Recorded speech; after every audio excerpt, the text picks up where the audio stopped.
Welcome to Top Flight Spotlight. This show is designed to shine a light on those whose character, business, art, or story that I have found to be astoundingly impactful. This episode, the spotlight is on recess games. Alex and Nolan battled addiction, and for years, through gradual conviction, they battled submission. Then there was a change within, a healing transition. Now, let the games begin. This is their mission. Nolan, Alex, welcome to the spotlight. I would love for you guys to share some of your story and the inspiration behind the creation of recess games. Absolutely. We both kind of have the same similar story. Growing up, to feel better, we would drink alcohol and do drugs, and that's what we loved. I can relate. Absolutely, and it made me feel better. So that became my life. Just drinking and drugging 24/7. Until I couldn't anymore, until an overdose happened, or, going in and out of the hospitals, or, getting in trouble, things like that. And eventually it became too much, and, I had to make a change. So I ended up going to a facility called the Healing Transitions in Raleigh. And really, Healing Transitions, it's a recovery program, but a homeless shelter as well. I was homeless. I became homeless. I didn't know that. Yeah, absolutely. Pretty much had nowhere else to go, living out of my car for a while. Dang. And actually ended up going to Healing Transitions, who doesn't turn anybody away, which is amazing. And it doesn't cost anything. This is a place for people like us who don't have anywhere else to go and have somewhere to go for a solution. And Healing Transitions, introduced me to people like Alex. And that's how you two connected? Mm-hmm. Absolutely. We were in detox together, actually. Oh, wow. Yeah. Never met him a day in my life.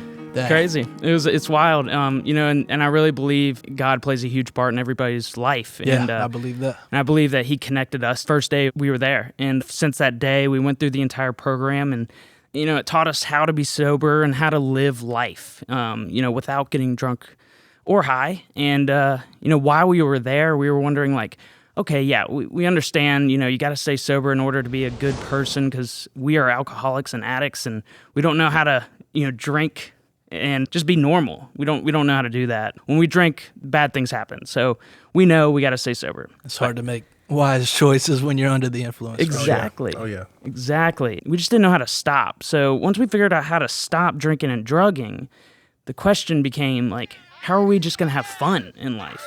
Drinking and drugging is just such a part of the normal world. Everybody does it, which is completely fine. We just don't know how to do it and control it. So, how are we going to have fun? And so that's how we came up with recess games.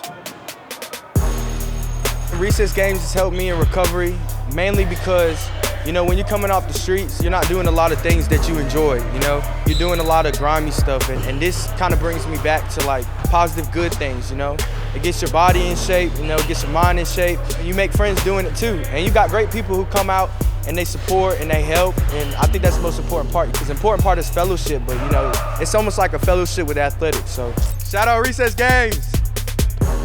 Yeah. So you guys met at Healing Transitions. How did you wind up there? I actually came to Healing Transitions on my 28th birthday. I'll never forget it. At 13 in detox, where I met Nolan. But I've been trying about 5 or 6 years before that to get sober, man. Growing up in middle school and high school, I was that friend who would always tell his other jock friends not to drink so much, not smoke so much pot. Like, let's not do that. We got practice. We got this and that. You'll mess your lungs up. I didn't drink a drop in high school. I barely smoked any pot. I chose to go to UNC Wilmington after high school. I wanted to go there for the wrong reasons. I wanted to go there to have a good time. I wasn't really focused on school. I quickly realized that I didn't have a mother there to tell me that I had to come home, or, to tell me, your grades are slipping, this and that. I fell off the wagon for real, man. I started drinking every night. I acquired a taste for alcohol, smoking pot every day, not going to class hungover, going to class drunk. It turned into a terrible cycle for me. After my first semester, I think I had like a 1.5 GPA, something crazy low. Had to go to summer school, and during summer school, I actually contracted mononucleosis, the kissing virus, I guess. Mono, yeah. Got that, man. I had to go home for about 2 weeks, and the doctor prescribed me liquid codeine. From there, that's all it was about. I realized that I could take one of these. I'm not drunk. I can drive straight. I can still talk to girls. And I realized that I was physically addicted to opiates. I had no idea you could be. I don't think a day went by that I didn't have some sort of opiate in my body for like 5 years. And of course, it's a progressive disease. So I started with the pills, and I started snorting heroin.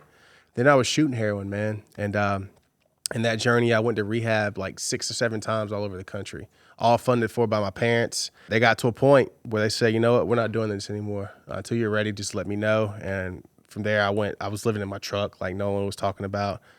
Getting kicked out of Oxford houses, recovery houses, for just being a loser, dude. You're just trying to get other people to get high, getting girls high, stuff I'm not proud of at all. Right. And my father, I called him one day. I was like, look, man, like, this is it. I need some help. And he was like, I know of a place. And he dropped me off at Healing Transitions on my birthday.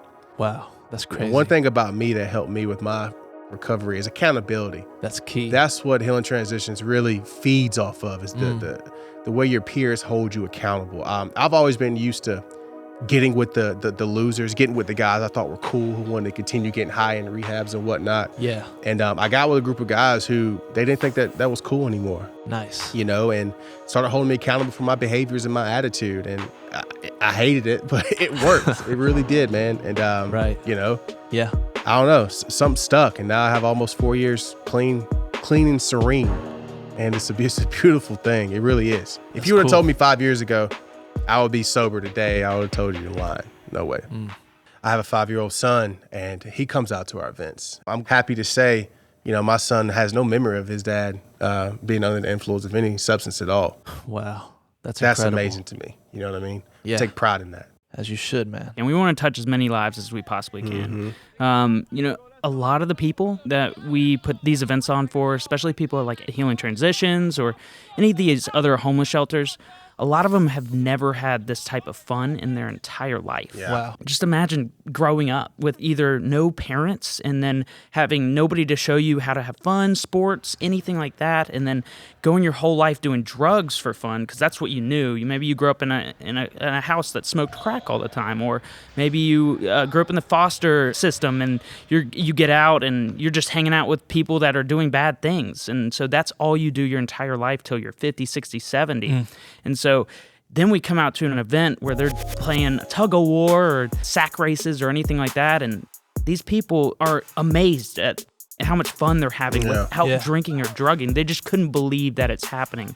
And so our goal is to bring that nationwide, to show everyone out there, give everyone an opportunity to come out, have a good time, laugh, sweat, cry, and just have a good time with other people in the community. It's hard to convince someone of that through words. So it's cool that they come out to our events because they actually get to live it. You know what I mean? It was such a cool experience. We have a guy, Mike. He actually was at kickball this past weekend, a little short guy. And I remember the first time he came out to our event, I was in the van picking up guys, and he was about to leave the program. And I was like, dude, just get in the car with us. Just go have fun. And then when you get back and you still want to leave, you can leave. He was like, all right, okay, I'll get in the car. And he got in, he had a good time, and we got back. He ended up staying in the program. He was like, man, that whole time, you know, I was going to leave. First thing I was going to do was going to go get high. And the whole time I was there, I didn't think about drugs at all. And now I sweat it. You know, I got my endorphins going. I want to stay. And like, that's freaking awesome. He's been there the whole time. You know what I mean? And that's why it's so beneficial. Like, there's so many reasons why, you know, it's awesome to come out to recess games. It's awesome to get active. That's just one of them. And this is my favorite story is, this was before we came a nonprofit. It was us just trying to see if this works and if something we love doing. And we put on a softball event and went out to the field and brought some guys from the Healing Transitions. And one of the guys is, I guess, not as in shape and athletic as most. And okay. And so, you know, he chose to come out and you know, mingle with people and have a good time, but he chose not to participate in the actual softball.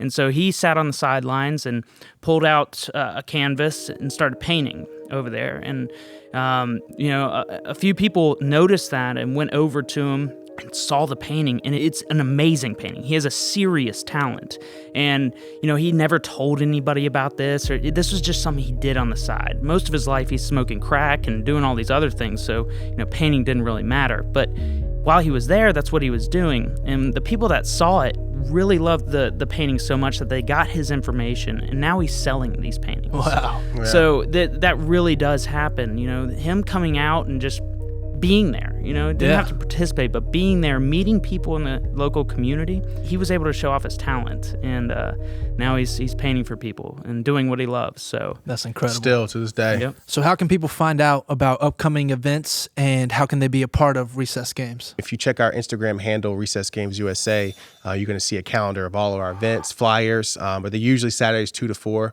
And also, you can visit our website, so recessgamesusa.com. You can also register for emails where, if we're having events, we'll send out mass emails, newsletters, things like that. And then also, we are a nonprofit, and so they can donate on Exactly. your website? For sure. Cool. Absolutely, yeah.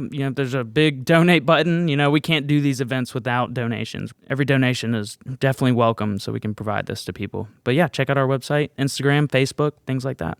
Nolan, Alex, thank you guys so much for being a part of this. No, thank you. Thank you for the impact that you're making in our community, and one day I believe this nation.